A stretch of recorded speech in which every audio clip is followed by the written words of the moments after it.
जय मसीह की। स्वागत है आपका सोल विद क्राइस्ट में। यहाँ हम प्रभु के वचन को समझते हैं और उनकी वफादारी से जुड़ी कहानियों से सीख लेते हैं। तो चलिए आज का विषय शुरू करते हैं।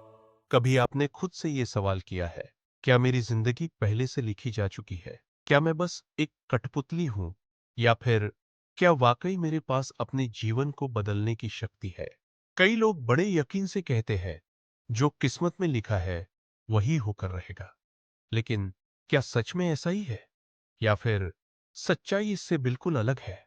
क्या हमारी जिंदगी का हर पन्ना पहले से लिखा जा चुका है, या फिर क्या हमारे पास एक अमूल्य वरदान है, एक ऐसा उपहार जिसे हम स्वतंत्र इच्छा या फ्री विल कहते हैं? आज हम इसी रहस्य को बाइबल की रोशनी में समझेंगे।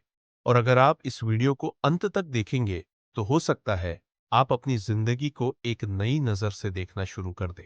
बचपन से हम सुनते आए हैं, ऊपर वाला सब पहले से लिख चुका है, जो होना है होकर रहेगा। इस सोच में कहीं ना कहीं सुकून भी होता है, क्योंकि हम अपनी असफलताओं को किस्मत पर टाल सकते हैं। लेकिन यही सोच हमें असहाय भी बना देती है। फिर सवाल उठता है, अगर सब कुछ पहले से ही तय है, तो फिर हम क्यों दुआओं में, प्रार्थनाओं में अपना सब कुछ झोंक देते हैं? क्यों हम जिए? क्यों हम अपने आप को बदलने की कोशिश में लगे रहते हैं, जब रास्ता पहले से लिखा हुआ है? लेकिन बाइबल हमें यह नहीं कहती कि हमारी जिंदगी पहले से तय किसी स्क्रिप्ट की तरह है, जहां हमें बस निभाना है जो लिखा जा चुका है। बल्कि बाइबल हमें याद दिलाती है कि प्रभु हमें सोचने की समझ देता है, रास्ता दिखाता है, पर हमारे लिए फैसले नहीं करता। यिर्मयाह 29:11 में प्रभु ने कहा, क्योंकि मैं तुम्हारे लिए जो योजनाएं बनाई हैं उन्हें मैं जानता हूं। यहोवा की यह वाणी है, वे भलाई की है, न कि बुराई की, ताकि मैं तुम्हें भविष्य और आशा प्रदान कर सकूं। ध्यान दीजिए, यहां योजनाएं हैं, जंजीरें नहीं। प्रभु हमें एक सुंदर मार्ग दिखाते हैं, लेकिन ये नहीं कहते तुम्हें बस इसी पर चलना है। वो कहते हैं, यह रहा रास्ता, अब निर्णय तुम्हारा है। बाइबिल हमें बताती है कि हमारा भविष्य कोई बंद दरवाजा नहीं, बल्कि एक खुली किताब है, जिसके हर पन्ने हम आज के अपने चुनावों से लिखते हैं। क्या आपने कभी सोचा है कि आदम और हव्वा को वह एक पेड़ क्यों दिखाया गया जिससे उन्हें दूर रहने को कहा गया था? जेनेसिस की कहानी यही बताती है। प्रभु ने उन्हें एक अद्भुत बगीचा दिया, जहां सब कुछ था, सुंदरता, आनंद और परम उपस्थिति।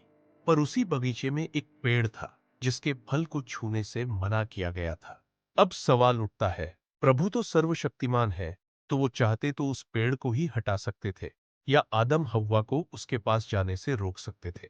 लेकिन उन्होंने ऐसा नहीं किया। क्यों? क्योंकि सच्चा प्रेम स्वतंत्रता से जुड़ा होता है। प्रभु जब किसी से प्रेम करते हैं तो उन्हें चुनने की आजादी भी देते हैं। यही है स्वतंत्र इच्छा। प्रभु चाहते थे कि आदम और हव्वा आज्ञा का पालन करें, लेकिन डर या मजबूरी से नहीं, बल्कि अपने दिल से, अपने चुनाव से। अब एक सवाल उठता है, अगर परमेश्वर पहले से सब कुछ जानते हैं, तो फिर हमारे चुनाव का क्या मतलब है? देखिए, जानना और मजबूर करना, ये दो बिल्कुल अलग बातें हैं। जैसे एक शिक्षक जानता है कि उसकी कक्षा में कौन सा छात्र पढ़ाई को गंभीरता से लेगा और कौन बहाने बनाएगा, लेकिन फिर भी वो सबको एक जैसा अवसर देता है, पढ़ने का, आगे बढ़ने का, सुधारने का। वैसे ही प्रभु है। वो हमारे दिल को जानते हैं, हमारे विचारों को समझते हैं, यहाँ तक कि हमारे अगले कदम भी पहचानते हैं। पर वो हमारे निर्णयों का सम्मान करते हैं, क्योंकि वो चाहते हैं कि हम उन्हें अपने दिल से चुनें, न कि सिर्फ इसलिए क्योंकि हमारे पास और कोई चारा नहीं। यही है प्रेम की खूबसूरती, और यही है स्वतंत्र इच्छा की गहराई। अब असली सवाल ये नहीं है किस्मत क्या कहती है, बल्कि सवाल ये है, मैं क्या चुन रहा हूं? प्रभु ने हमें सिर्फ सांसें ही नहीं दी, बल्कि सोचने की बुद्धि, समझने की गहराई और निर्णय लेने की आजादी भी दी है। हमारे पास विकल्प है, हर मोड़ पर, हर दिन, हर क्षण। और जब हम अपने इन चुनावों को अपने सृजनहार की योजना से जोड़ देते हैं, तो हमारा जीवन सिर्फ आगे बढ़ता नहीं, वो रूपांतरित हो जाता है। एक साधारण यात्रा एक ईश्वरीय उद्देश्य में बदल जाती है। तो अब फैसला तुम्हारा है, तुम किसे चुनोगे, किस दिशा में चलोगे और अपने जीवन को क्या रूप दोगे? क्या आप आज एक कदम आगे बढ़ाना चाहेंगे? क्या आप दिल से कह सकते हैं, हे प्रभु, मैं तेरी योजना को जानना चाहता हूँ और मैं अपनी इच्छा से तुझे चुनता हूँ। अगर आपके भीतर से आवाज आई हाँ, तो जान लीजिए यह सिर्फ एक जवाब नहीं है, बल्कि एक नई यात्रा की शुरुआत है। एक ऐसी दिशा जहां आप अकेले नहीं चलते, बल्कि उस परम मार्गदर्शक के साथ चलते हैं जिसने आपको रचा और जो आपको जानता है।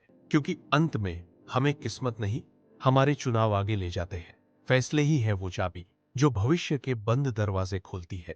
अब चुनाव आपका है, क्या आप चलेंगे उस राह पर जिसे प्रभु ने आपके लिए तैयार किया है? अगर ये वीडियो आपके दिल को छू गया हो तो लाइक जरूर करें, चैनल को सब्सक्राइब करें और कमेंट में लिखना ना भूलें। हालेलुया। प्रभु आपकी राहों को प्रकाशित करे, आपको आशीष दे। जय मसीह की। आमीन।